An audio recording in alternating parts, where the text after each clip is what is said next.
اعوذ باللہ من الشیطان الرجیم بسم اللہ الرحمن الرحیم الحمد للہ رب العالمین والصلاة والسلام علی اشرف الانبیاء والمرسلین سیدنا و نبینا بالقاسم محمد وعلی آلہ الطیبین الطاہرین المعصومین سیما علی بقیت اللہ فی العالمین واللعنۃ الدائمۃ الباقیۃ علی اعدائہم وقتلتہم وغاصب حقوقہم اجمعین۔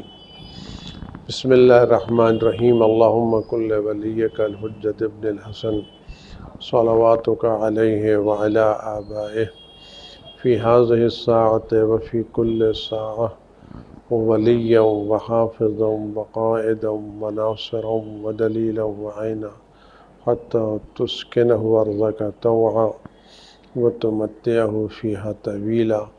رب صلی علی محمد وآل محمد وعجل فرجہم ولن اعداءہم اجمعین۔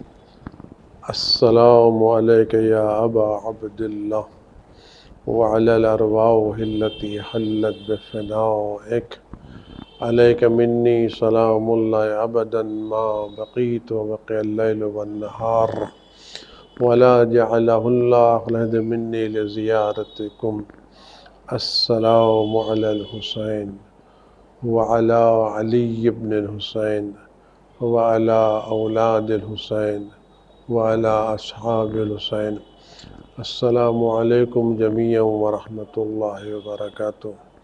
ناظرین کرام، سامعین السلام علیکم ورحمۃ اللہ وبرکاتہ۔ گفتگو تھی عزاداری سید الشہداء صلوات اللہ السلام علیہ کے تعلق سے۔ اس سلسلے میں یہ باتیں آپ کی خدمت میں گزر چکی اور آپ کو معلوم ہوگا، ذہن میں ہوں گی یہ باتیں کہ اہل بیت علیہ السلام اس عزاداری کا کتنا احترام فرماتے تھے، کتنا انتظام فرماتے تھے، اور یہ مجلسیں اہل بیت علیہ السلام کی نظر میں کتنی اہمیت رکھتی ہیں۔ اس سے پہلے یہ بات گزر چکی ہے کہ امام صادق علیہ السلام نے فرمایا، جو ایک مجلس میں شریک تھے، جب ان سے پوچھا گیا کہ آپ اندر تشریف کیوں نہیں لائے، کہ پورا مجمع بھرا ہوا تھا، میں کہاں بیٹھتا؟ گھر کے اندر رسول خدا علی علیہ السلام و جناب زہرا صلوات اللہ السلام علیہم اجمعین موجود تھے۔ تو ظاہر ہے کہ وہ مجلسیں، وہ نشستیں، وہ عزاداری جس میں رسول خدا صلی اللہ علیہ وسلم تشریف لائے، یہ حضرت رسول خدا صلی اللہ علیہ وآلہ وسلم کا تشریف لانا، علی علیہ السلام کو تشریف لانا، یہ کوئی معمولی بات نہیں ہے۔ یہ شخصیتیں وہ ہیں جن کا ہر لمحہ عبادت الہی، ہر لمحہ رضایت خداوندی، عرش اعظم پر رہنے والے، ملائکہ اور انبیاء کی بزم میں رہنے والے، یہ حضرات اس بزم میں ملائکہ اور بزم میں انبیاء کو چھوڑ کر کے ایک غریب کے گھر میں آئیں اور اس کی مجلس میں شریک ہوں، اس سے پتہ چلتا ہے کہ اس مجلسوں کی عظمتیں ان لوگوں کی نگاہوں میں کیا ہیں۔ اب ہم بھی اپنی مجلسوں میں اس احترام کو باقی رکھیں۔ یہ مجلسیں رسم نہیں ہیں، رواج نہیں ہیں، وراثتیں نہیں ہیں، یہ مجلسیں عبادتیں ہیں۔ یہ عزاداری قربت الہی کا ذریعہ ہے، مغفرت گناہ کا ذریعہ ہے، دین کو زندہ رکھنے کا ذریعہ ہے۔ بہت چیزیں ہیں۔ میں صرف آپ کے ساتھ بقیہ چیزیں عرض نہیں کروں گا، کہیں فرصت ملی تو عرض کروں گا کہ اس عزاداری سے کیا کیا فائدہ ہوتا ہے، عزاداری کیوں اتنی اہمیت قرار دی گئی ہے۔ خالی بزرگوں کا ایک جملہ عرض کر کے بات تمام کرنا چاہتا ہوں کہ جس طرح سے دین کو مٹانے کی کوشش کی گئی حضرت رسول خدا صلی اللہ علیہ وسلم کے بعد، اور دین اتنا مٹ گیا تھا کہ یزید جیسے شراب خور کو لوگ الرسول کا خلیفہ مان رہے تھے، اس عزاداری نے اس سلسلے کو بند کر دیا۔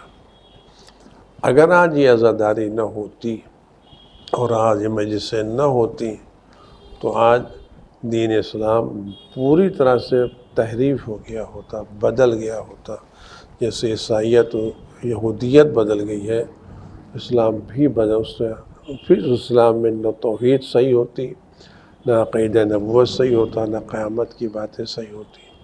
اس عزاداری نے، اس ماتم امام حسین نے، ان مجلس امام حسین نے اس دین کو باقی رکھا ہے.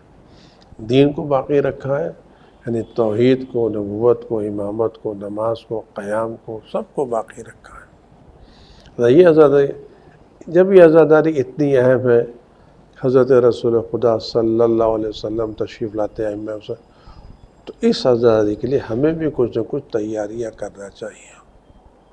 اگر ہم کسی تقریب میں جانا چاہتے ہیں یا کسی پروگرام میں جانا چاہتے ہیں تو بغیر تیاری کے نہیں جاتے.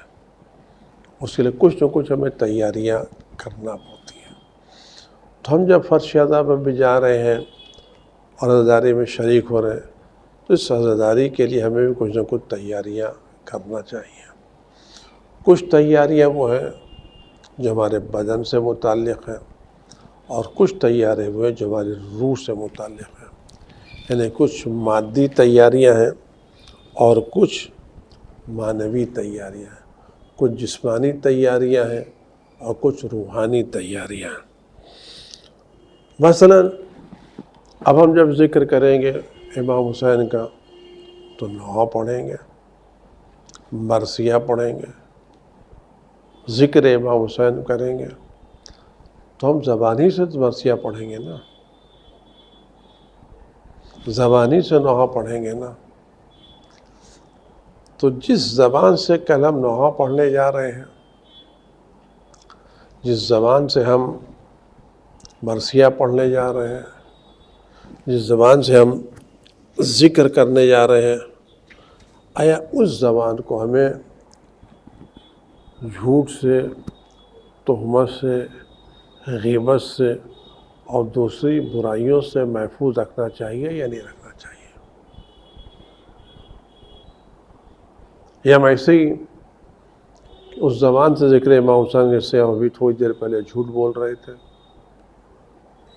جسے ہم تھوڑی دیر پہلے غیبت کر رہے تھے، تہمت لگا رہے تھے، آیا کیا واقعاً مناسب ہے عزاداری کے تعلق سے کہ جس زبان سے ہم جھوٹ بول رہے تھے، غیبت کر رہے تھے، گالی بک رہے تھے، اسی زبان سے ہم ذکر امام حسین بھی کر رہے ہیں، مصائب سید الشہداء بھی پڑھ رہے ہیں؟ آیا واقعی مناسب ہے؟ یہ عزاداری سے یہ میل کھاتا ہے نہیں کھاتا؟ میں ایک بات آپ سے عرض کروں اور آپ دیکھیں کہ واقعہ ہے. اگر آپ کے یہاں ایک عزت دار مہمان آئے، ایک باعزت شخصیت ہے، اور بعض شخصیت کو وہ آپ سے پانی مانگے اور آپ بہت صاف ستھرا عمدہ قسم کا پانی یا بہترین صاف ستھرا عمدہ قسم کا شربت اس کو پیش کرنا چاہیں، اس کو دینا چاہیں، تو کیا آپ اس پاک کو، پاکیزہ شربت کو، عمدہ خوشبودار شربت کو ایک گندی ٹرے میں رکھ کے پیش کریں گے، ایک گندے گلاس میں رکھ کے پیش کریں گے، گندے ہاتھوں سے پیش کریں گے؟ شربت بہت پاک و پاکیزہ ہے، ہائیجینک ہے، بہت مؤثر ہے، روح کو تازہ کرتا ہے، دل کو تازہ کرتا ہے، غموں کو دور کرتا ہے. شربت میں بہت تاثیر ہے. لیکن جس وقت آپ اس شربت کو پیش کرنے جائیں گے تو کیا آپ کسی گندی ٹرے میں، گندے گلاس میں، جس پر دھبے پڑے ہوں، جس پر گندگی لگی ہو، ایک ایسے ہاتھ سے پیش کریں گے جس پہ جو آلودہ ہو؟ یا آپ اگر آپ اس طرح سے کریں تو کیا آپ نے اور ہم نے اس طرح سے اس شربت کی قدر نہیں آنی؟ کوئی کیا کہیں گے اگر ہم یہ کام کریں، میرے گھر میں کوئی مہمان آئے اور میں اس کو عمدہ قسم کا شربت دوں اور وہ شربت ایک گندی میز ٹرے پر رکھ کے دوں، ایک گندے گلاس میں رکھ کے دوں، گندے ہاتھوں سے دوں، تو کیا یہ لوگ نہیں کہیں گے کہ اس شخص کو اس شربت کی قدر نہیں معلوم ہے،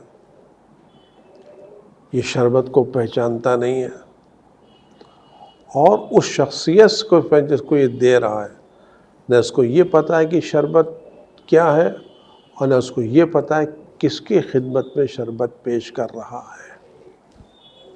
آئے ہم پڑھنے رہیں گے، یہ بات ہوگی نہیں ہوگی؟ تو لوگ کہیں گے تم کو کیا پتہ، تمہیں کیا تمیز؟ تو کیا کرنا پڑے گا ہم کو؟ ہم ٹرے کو صاف کریں گے، گلاس کو صاف ستھرا کریں گے، ہاتھ کو صاف ستھرا کریں گے، تاکہ ہم اس شربت کو صحیح انداز سے پیش کر سکیں۔ ذکر امام حسین، مصائب امام حسین، فضائل اہل السلام ایک پاکیزہ، عمدہ، طاہر، مطہر شربت ہے، جس کو خداوند عالم نے چادر تطہیر میں چھان کر کے پیش کیا ہے، جس کو ائمہ معصومین نے بنایا ہے۔ جب ہم اس تذکرے اہل بیت کو، جو تطہیر اور طہارت کا تذکرہ ہے، کیا مناسب ہے ہم اس زبان سے ادا کریں جس سے ہم نے بھی غیبت کی ہے، جس سے ہم نے تہمت لگائی ہے، جس سے ہم نے جھوٹ بولا ہے، جس سے ہم نے خیانت کی ہے؟ کیا مناسب ہے؟ تو اس بنا پر اگر ہم امام حسین کی عزاداری کرنے جا رہے ہیں تو کم از کم اتنا تو کریں کہ عزاداری کے شروع ہونے سے پہلے محرم اپنی زبان کو جھوٹ سے، غیبت سے، توبہ سے پاک کر لیں، تہمتوں سے پاک کر لیں، تاکہ ہم پاک زبان سے یا حسین کہہ تو سکیں، ہم پاکیزہ زبان سے یا ابوالفضل عباس کہہ تو سکیں، ہم اس مودت کے پاکیزہ ترین شربت کو اپنی اچھی زبان سے ادا تو کر سکیں۔ ہم کو یہ تیاری کرنا چاہیے۔ بس ہم جن آنکھوں سے آنسو بہائیں گے، روئیں گے، تو کیا ان آنکھوں کو نامحرموں کے دیکھنے سے پاک نہیں ہونا چاہیے؟ چاہے مرد ہو یا عورت ہو۔ اگر ہم نے اپنی آنکھوں کو نامحرموں کے دیکھنے نجس کر لیا ہے اور پھر ہم انہی آنکھوں سے آنسو بہا رہے ہیں، تو کیا واقعاً یہ پاکیزہ آنسو اور یہ گناہگار آنکھیں ایک دوسرے سے میل کھاتی ہیں؟ ان میں ایک مناسبت رکھتی ہیں؟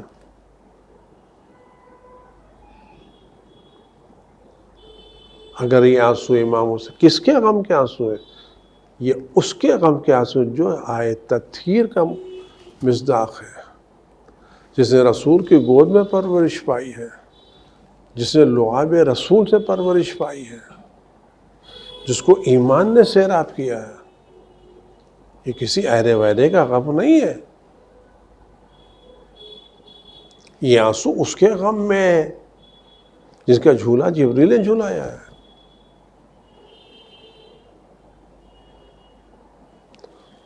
تو اگر ہم ان آنکھوں سے آنسو، تو کم از کم سال بھر نہیں تو کم از کم اتنا تو ضرور کریں کہ محرم کے دنوں میں ان آنکھوں سے نامحرموں کو نہ دیکھیں، مرد بھی نامحرموں کو نہ دیکھیں، عورتیں بھی نامحرموں کو نہ دیکھیں۔ یہ تیاری ضروری ہے۔ یہ استقبال محرم ہے یا نہیں ہے؟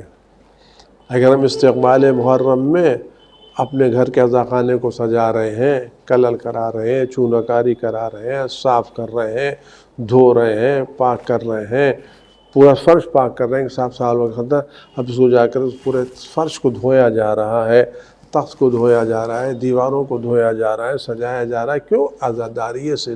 اگر ہم در و دیوار کو پاک کر رہے ہیں تو کیا ہمیں ان آنکھوں کو پاک نہیں رکھنا چاہیے جس سے امام حسین علیہ السلام کے غم میں آنسو بہنے والے ہیں؟ کیا آنکھیں دیوار جیسی بھی نہیں ہیں؟ ہم اپنے گھر میں ایک نظر دلاتے ہیں امام حسین کی، تو جس چوکی پر، جس تختے پر اس کو پاک کرتے ہیں، اس نذر کے لیے پاک کپڑا بچھاتے ہیں، پلیٹیں پاک کرتے ہیں، چیزیں پاک کرتے ہیں. جس جگہ پہ یہ نذر پکتی وہ جگہ پاک کرتے ہیں. کرتے نہیں کرتے؟ جس عزا خانے میں جس شینشین پہ یہ کام کرتے پاک کرتے ہیں، دھوتے ہیں، عطر لگاتے ہیں. کیوں؟ امام حسین کا علم رکھنا ہے، زری رکھنی ہے، ابو الفضل عباس کا علم رکھنا ہے، نذر امام حسین کرنی ہے. تو اگر آپ اس نذر امام حسین کی خاطر چوکی کو، تخت کو، دسترخوان کو، روپوش کو، باقی چیزوں کو، پلیٹ کو صاف کرتے ہیں، تو کیا ہمیں ان آنکھوں کو پاک نہیں کرنا چاہیے حسین کا غم بہانے کے لیے؟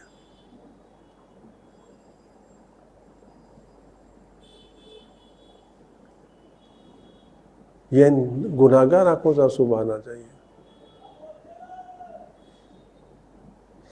ان آنکھوں کا براہ راست راستہ حسین کے غم سے نہیں ہے، چوکی کا رابطہ تو نہیں ہے. آنسو انہی آنکھوں سے نکلیں گے نا، تو ان آنکھوں کو پاک ہونا چاہیے نہیں ہونا چاہیے؟ یہ بھی تیاری ہے. ہم جس کان سے مجلسیں سنیں گے، مصائب سنیں گے، کہ اس کان کو غیبت تہمت سے پاک ہونا چاہیے نہیں چاہیے؟ یہ بھی تیاری ہے کہ نہیں ہے؟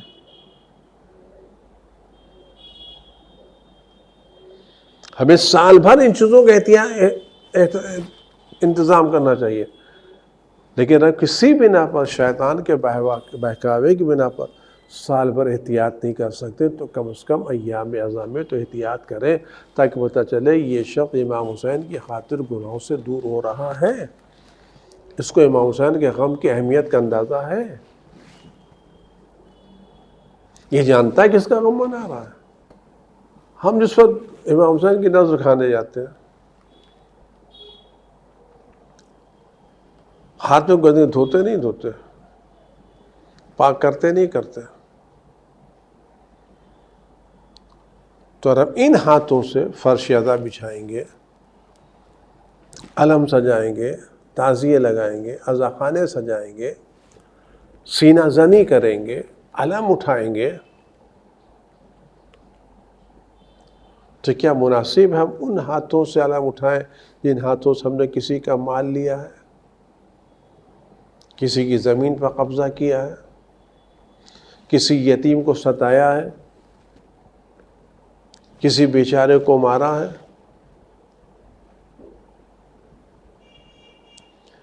گندگی صرف نہیں کہ ہمارے ہاتھوں پر کوئی گندگی لگی ہوئی گندگی لگی، اگر ہم نے اس ہاتھ سے کسی یتیم کو بلا وجہ ستایا، اس ہاتھ سے کسی کا مال لیا، تو یہ نجاست جو اندر موجود ہے نا، وہ بھی تو اثر رکھتی ہے کہ نہیں؟ ہمیں محرم سے پہلے ان ہاتھوں کو پاک کرنا چاہیے نہیں کرنا چاہیے؟ خالی صابن دھونا نہیں، اگر کسی یتیم کو ستایا ہے تو محرم سے پہلے اس سے معافی مانگ لے، کسی کا مال لیا تو اس کو جا کے واپس کر دے، کسی کو اذیت دی تو اس کو جا کے حلال اس سے کرا لے، تاکہ کم از کم یہ ہاتھ اتنے پاک تو ہو سکے کہ امام حسین کے تعزیے کو، ابو الفضل عباس کے علم کو چھونے کے لائق ہو سکے. یہ مقدس چیزیں ہیں یا نہیں ہیں؟ ہم پیروں سے مجلسوں میں جائیں گے نہیں جائیں گے؟ کیا یہی پیر ہیں جو گناہ کی گھروں پہ جا رہے ہیں، یہاں جا رہے ہیں، وہاں جا رہے ہیں، وہاں جا رہے ہیں، ہم مجلسوں پہ آتے ہیں، تو اس پیروں کی کیا حیثیت ہے؟ اگر یہ پیر فرش عزا پر آ رہے ہیں تو فرش عزا کا احترام یہ کہ پھر یہ پیر کسی گناہ کی جگہ پر نہ جائیں، کسی غلط جگہ پر یہ پیر نہ جائیں. یہ بھی عزاداری کا انتظام ہے. استقبال عزا یہ بھی ہے. استقبال عزا صرف گھروں کو سجا دینا، امام باڑوں میں چونے کاری کرا دینا، فرشوں کو دھو دینا، فرش عزا بچھا، وہ بھی استقبال، لیکن صرف استقبال عزا خود ہمارا اپنے وجود کو عزاداری کے لیے تیار کرنا چاہیے. ہم اپنے زبان کو، آنکھ کو، کان کو، ہاتھ کو، پیر کو، اس حواس سے خمسہ کو جو ہم کل امام حسین کی عزاداری میں استعمال کرنے والے ہیں، اس کو عزاداری سے پہلے پاک ہونا چاہیے نہیں ہونا چاہیے؟ یہ جسمانی تیاری نہیں ہے، تیاری سب نیتوں کو خالص کریں. عزاداری ریاکاری نہیں ہے، چیزوں کو پاک کریں. ہم امام حسین کی بارگاہ میں جو تبرک پیش کرنے والے ہیں، جو حصہ بانٹنے والے ہیں، جو نیاز دینے والے ہیں، اس نیاز کو اس مال سے تیار کریں جو مال پاک ہو، حلال ہو.